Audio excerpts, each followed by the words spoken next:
अस्सलाम वालेकुम मेरी प्यारी इस्लामी बहनों और भाइयों। उम्मीद करदी हां कि तुसीं सब खैरियत नाल होवोगे। अज मैं तुहानूं किस्सा सुनाउण जा रही हां, मजबूर मां अमीर बेटा ते सब तो अहम गल कि वक्त नाल इंसान दी कदर करना सिखो। एक औरत जो कि बेवा हुंदी है ते नाले बेहद गरीब एक बस्ती विच छोटी जी आबादी विच अपने बच्चिआं दे नाल वक्त गुजारा करदी है। मुख्तलिफ घरां दा कम्म करदी है। हमेशा घर बच्चिआं नूं देखना ते बाहर जाके दूसरिਆਂ ਦੇ ਘਰਾਂ ਦਾ ਕੰਮ ਵੀ ਕਰਨਾ। ਲੇਟ ਜਾਣ ਦੀ ਵਜ੍ਹਾ ਤੋਂ ਘਰਾਂ 'ਚ ਲੋਕਾਂ ਕੋਲੋਂ ਡਾਂਟ ਡੱਬਲ हर एक चीज़ बर्दाश्त करनी। फिर हंस पूंज के ते अल्लाह दे आसरे चल पैना। गुरबत विच वक्त गुजारदियां गुजारदियां काफ़ी अरसा गुजर गया। बेटा ओहदा हुण काफ़ी जवान हो रहा सी। एक दिन उन्हें अपने बेटे दी शादी कर दित्ती। बेटा माशाअल्लाह पढ़ लिख के अच्छा बिजनेसमैन बन गया सी ते शादी भी अमीर घराने विच हो गई। आस्ता आस्ता वक्त गुजरदा गया। छोटा जिहा घर बड्डे घर च तब्दील हो गया। दूसरिਆਂ ਦੇ ਘਰਾਂ 'ਚ ਕੰਮ ਕਰਨ ਵਾਲੀ ਅਮੀਰ ਤਰੀਨ ਹੋ ਗਈ, ਪਰ ਉਹਦੀ ਜ਼ਿੰਦਗੀ 'ਤੇ ਕੋਈ ਫਰਕ ਨਹੀਂ ਪਿਆ ਕਿਉਂਕਿ ਅਮੀਰ ਤੇ ਬੇਟਾ ਹੋਇਆ ਸੀ। ਅਗਰ ਮਾਂ ਅਮੀਰ ਹੁੰਦੀ ਤੇ ਬੇਟੇ ਨੂੰ ਵੀ ਖੁਦ ਬ ਖੁਦ ਅਮੀਰ ਹੋ ਜਾਣਾ ਸੀ, ਪਰ ਇੱਥੇ ਬੇਟਾ ਅਮੀਰ ਹੋਇਆ ਨਾ ਤੇ ਇਸ ਕਰਕੇ ਮਾਂ ਤੇ ਅਮੀਰ ਨਾ ਹੋਈ। ਦੂਸਰਿਆਂ ਦੇ ਘਰਾਂ 'ਚ ਕੰਮ ਕਰਨ ਵਾਲੀ ਦੀ ਡਿਊਟੀ ਵੀ ਲੱਗੀ ਤੇ ਕੀ ਆਪਣੇ ਘਰ ਦਾ ਵੀ ਝਾੜੂ ਬਰਤਨ ਤੇ ਸਫਾਈ ਦਾ ਕੰਮ ਸਾਰਾ ਉਹਦੇ ਤੇ ਲੱਗ ਗਿਆ, ਉਸ ਮਾਂ ਤੇ ਜਿਹੜੀ ਕਦੀ ਦੂਸਰਿਆਂ ਦੇ ਘਰਾਂ ਦਾ ਕੰਮ ਕਰਦੀ ਸੀ। ਅੱਜ ਬੇਟਾ ਅਮੀਰ ਹੋ ਗਿਆ ਤੇ ਉਹਦੇ ਘਰ ਵਿੱਚ ਵੀ ਕੰਮ ਕਰਨ ਵਾਸਤੇ ਉਹਨੂੰ ਇਹੋ ਹੀ ਡਿਊਟੀ ਮਿਲੀ। ਮਾਂ ਨੇ ਆਪਣਾ ਸਾਰਾ ਕੰਮ ਖਤਮ ਕਰਿਆ ਕਰਨਾ ਤੇ ਸ਼ਾਮ ਨੂੰ ਟੁੱਟੀ ਜਿਹੀ ਚਾਰਪਾਈ ਤੇ ਸੋ ਜਾਇਆ ਕਰਨਾ। ਕਾਫੀ ਸਰਦੀ ਆ ਗਈ, ਸਰਦੀ ਦਾ ਮੌਸਮ ਸੀ, ਸਰਦੀ ਵੱਧਦੀ ਜਾਏ। ਮਜ਼ਦੂਰ ਮਾਂ ਅੱਗੇ ਨਾਲੋਂ ਵੀ ਜ਼ਿਆਦਾ ਬੁਢਾਪੇ ਵਿੱਚ ਆ ਗਈ। ਉਹਦੇ ਕੋਲੋਂ ਸਰਦੀ ਬਰਦਾਸ਼ਤ ਨਾ ਹੋਵੇ। ਫਟੇ ਜੇ ਕੰਬਲ ਵਿੱਚ ਟੁੱਟੀ ਜਿਹੀ ਚਾਰਪਾਈ ਤੇ ਕਾਫੀ ਸਰਦੀ ਦੀਆਂ ਨੇ ਸਰਦ ਰਾਤਾਂ ਗੁਜ਼ਾਰੀਆਂ। ਪਰ ਜਿਸ ਤਰ੍ਹਾਂ ਸਰਦੀ ਵੱਧਦੀ ਜਾ ਰਹੀ ਸੀ, ਉਸ ਤਰ੍ਹਾਂ ਉਹਦੇ ਵਾਸਤੇ ਸਰਦੀ 'ਚ ਰਾਤ ਕੱਟਣੀ ਬੜੀ ਮੁਸ਼ਕਲ ਹੋ ਰਹੀ ਸੀ।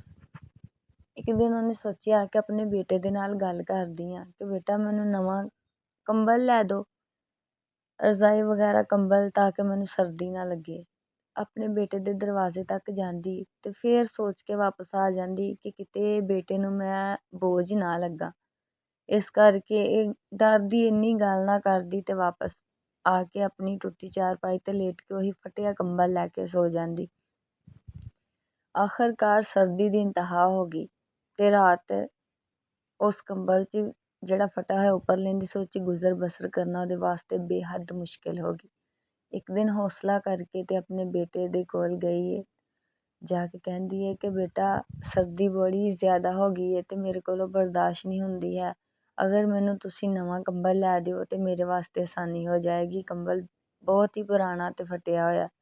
ਬੇਟਾ ਤੇ ਇਸ ਤਰ੍ਹਾਂ ਜਿਸ ਤਰ੍ਹਾਂ ਪਹਿਲਾਂ ਹੀ ਗੁੱਸੇ ਵਿੱਚ ਹੁੰਦਾ ਤੇ ਕਹਿੰਦਾ ਕਿ ਮੇਰੀ ਮਾਂ ਨੂੰ ਜ਼ਰਾ ਫਿਕਰ ਨਹੀਂ ਹੈ, ਮੇਰੇ ਸਿਰ ਤੇ ਇੰਨੀਆਂ ਜ਼ਿੰਮੇਦਾਰੀਆਂ, ਮੈਂ ਨਾ ਸਰਦੀਆਂ 'ਚ ਆਪ ਗਰਮ ਕੱਪੜੇ ਲਏ, ਨਾ ਬੀਵੀ ਨੂੰ ਲੈ ਕੇ ਦਿੱਤੇ ਨੇ, ਨਾ ਬੱਚਿਆਂ ਨੂੰ। ਹਾਲਾਂਕਿ ਅਸੀਂ ਤੇ ਬਾਹਰ ਅੰਦਰ ਵੀ ਜਾਂਦੇ ਹਾਂ ਤੇ ਤੁਸੀਂ ਤੇ ਫਿਰ ਸਿਰਫ ਘਰ ਵਿੱਚ ਜੇ ਤੇ ਤੁਹਾਨੂੰ ਇੰਨੀ ਸਰਦੀ ਲੱਗਦੀ ਏ ਤੇ ਮੈਂ ਹਜੇ ਤੁਹਾਨੂੰ ਕੰਬਲ ਲੈ ਕੇ ਨਹੀਂ ਦੇ ਸਕਦਾ। ਜਾ ਕੇ ਸੋ ਜਾਓ, ਮੈਂ ਤੁਹਾਨੂੰ ਅਗਲੀਆਂ ਸਰਦੀਆਂ 'ਚ ਕੰਬਲ ਲੈ ਦਿਆਂਗਾ। ਮਾਂ ਚੁੱਪਚਾਪ ਚਲੀ ਜਾਂਦੀ ਤੇ ਜਾ ਕੇ ਤੇ ਉਸੇ ਫਟੇ ਹੋਏ ਕੰਬਲ ਵਿੱਚ ਲੇਟ ਜਾਂਦੀ। ਇੰਨੀ ਸਰਦੀ ਲੱਗਦੀ ਉਹਨੂੰ ਕਿ ਸਰਦੀ ਦੇ ਨਾਲ ਕੰਮ ਕੇ ਨਾ ਤੇ ਅੱਲਾ ਨੂੰ ਪਿਆਰੀ ਹੋ ਜਾਂਦੀ ਹੈ ਕਿਉਂਕਿ ਉਹਦੇ ਕੋਲੋਂ ਸਰਦੀ ਬਰਦਾਸ਼ਤ ਨਹੀਂ ਹੁੰਦੀ ਹੈ।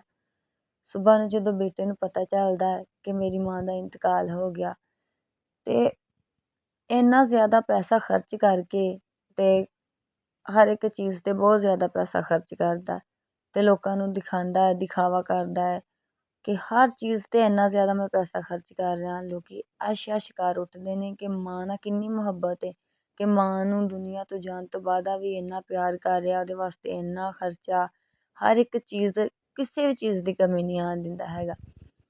ਪਰ ਦੇਖੋ ਉਹਦੇ ਜਾਣ ਤੋਂ ਬਾਅਦ ਇੰਨਾ ਪੈਸਾ ਉਹਦੇ ਕੋਲ ਆ ਗਿਆ, ਇੱਕ ਕੰਬਲ ਜੋਗੇ ਉਹਦੇ ਕੋਲ ਪੈਸੇ ਨਹੀਂ ਸੀ ਹੈਗੇ, ਪਰ ਮਾਂ ਦੀ ਦੁਨੀਆ ਦੇ ਜਾਣ ਤੋਂ ਬਾਅਦ ਉਹਨੇ ਹਰ ਚੀਜ਼ ਪੂਰੀ ਕੀਤੀ। ਲੋਕਾਂ ਦੀਆਂ ਨਜ਼ਰਾਂ ਵਿੱਚ ਦਿਖਾਵਾ ਕੀਤਾ, ਹਰ ਚੀਜ਼ ਪੂਰੀ ਕਰਨ ਵਾਸਤੇ ਉਹਦੇ ਕੋਲ ਪੈਸੇ ਮੌਜੂਦ ਸੀ, ਬਸ ਇੱਕ ਕੰਬਲ ਵਾਸਤੇ ਮੌਜੂਦ ਨਹੀਂ ਸੀ ਹੈਗੇ। ਮਾਂ ਦੀ ਜੀਂਦੇ ਜੀ ਉਹਨੇ ਕਦਰ ਨਾ ਕੀਤੀ। ਜਿਹੜੀ ਵਿਚਾਰੀ ਨੇ ਸ਼ੁਰੂ ਤੋਂ ਦੁੱਖ ਬਰਦਾਸ਼ਤ ਕਰਕੇ ਆਪਣੇ ਬੱਚਿਆਂ ਨੂੰ ਇੰਨੇ ਮੁਕਾਮ ਤੱਕ ਪਹੁੰਚਾਇਆ। ਬੱਚਿਆਂ ਨੇ ਉਹਦੇ ਨਾਲ ਦੇਖੋ ਬੁਢਾਪੇ 'ਚ ਜਾ ਕੇ ਉਹਦਾ ਅਹਿਸਾਸ ਨਹੀਂ ਕੀਤਾ, ਇੱਕ ਕੰਬਲ ਤੱਕ ਲੈ ਕੇ ਨਹੀਂ ਦਿੱਤਾ। ਉਹਦੇ ਜਾਣ ਮਗਰੋਂ ਇੰਨਾ ਖਰਚਾ ਕੀਤਾ ਅਤੇ ਕਿਹਨੂੰ ਦਿਖਾਉਣ ਵਾਸਤੇ, ਦੁਨੀਆ ਨੂੰ ਵਾਸਤੇ। ਦਿਖਾਵਾ ਜਿਹੜਾ ਨਾ ਅੱਛਾ ਨਹੀਂ ਹੁੰਦਾ ਹੈਗਾ। ਅਗਰ ਉਹਨਾਂ ਵਿੱਚ ਚੰਦ ਪੈਸੇ ਖਰਚ ਕਰਕੇ ਆਪਣੀ ਮਾਂ ਨੂੰ ਕੰਬਲ ਲੈ ਕੇ ਦੇ ਦਿੰਦਾ ਤਾਂ ਸ਼ਾਇਦ ਮਾਂ ਦੀ ਜਾਨ ਬਚ ਜਾਂਦੀ।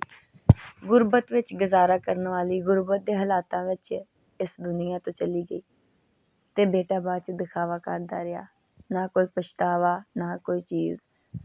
ਇਸ ਲਈ ਸਾਨੂੰ ਇਸ ਕਹਾਣੀ ਤੋਂ ਸਬਕ ਮਿਲਦਾ ਹੈ ਕਿ ਵਕਤ ਨਾਲ ਇਨਸਾਨ ਦੀ ਕਦਰ ਕਰਨਾ ਸਿੱਖੋ। ਦਿਖਾਵਾ ਇਹ ਸਭ ਚੀਜ਼ਾਂ ਇੱਥੇ ਹੀ ਰਹਿ ਜਾਣੀਆਂ। ਅਤੇ ਜਿਸ ਤਰ੍ਹਾਂ ਗੁਰਬਤ ਦੇ ਹਾਲਾਤਾਂ ਵਿੱਚ ਮਾਂ ਬਾਪ ਆਪਣੇ ਬੱਚਿਆਂ ਦਾ ਅਹਿਸਾਸ ਕਰਕੇ ਉਹਨਾਂ ਨੂੰ ਕਿਸੇ ਮੁਕਾਮ 'ਤੇ ਪਹੁੰਚਾਉਂਦਾ ਹੈ, ਬੱਚਿਆਂ ਨੂੰ ਵੀ ਚਾਹੀਦਾ ਕਿ ਆਪਣੇ ਮਾਂ ਬਾਪ ਦਾ ਅਹਿਸਾਸ ਕਰਕੇ ਬੁਢਾਪੇ ਵਿੱਚ ਉਹਨਾਂ ਦਾ ਸਹਾਰਾ ਬਣਨ, ਨਾ ਕਿ ਉਹਨਾਂ ਨੂੰ ਉਹੀ ਗਰੀਬੀ ਦੇ ਤਾਨੇ, ਉਹੀ ਗੱਲਾਂ ਸੁਣਾ ਕੇ ਅਤੇ ਇੱਕ ਸਾਈਡ 'ਤੇ ਕੋਨੇ 'ਚ ਪੁਰਾਣੇ ਸਮਾਨ ਤਰ੍ਹਾਂ ਰੱਖ ਦਿੱਤਾ ਜਾਏ। ਆਪਣੇ ਵਕਤ ਨਾਲ ਆਪਣੇ ਮਾਂ ਬਾਪ ਦੀ ਕਦਰ ਕਰੋ। ਉਮੀਦ ਕਰਦੀ ਹਾਂ ਕਿ ਤੁਹਾਨੂੰ ਮੇਰੀ ਇਹ ਕਹਾਣੀ ਪਸੰਦ ਆਈ ਹੋਏਗੀ। ਅਗਰ ਮੇਰੀ ਕਹਾਣੀ ਪਸੰਦ ਆਈ ਹੈ ਤਾਂ ਮੇਰੀ ਕਹਾਣੀ ਨੂੰ ਲਾਈਕ ਕਰੋ। ਅੱਲਾ ਤੁਹਾਨੂੰ ਸਭ ਨੂੰ ਖੁਸ਼ ਆਬਾਦ ਰੱਖੇ, ਆਮੀਨ।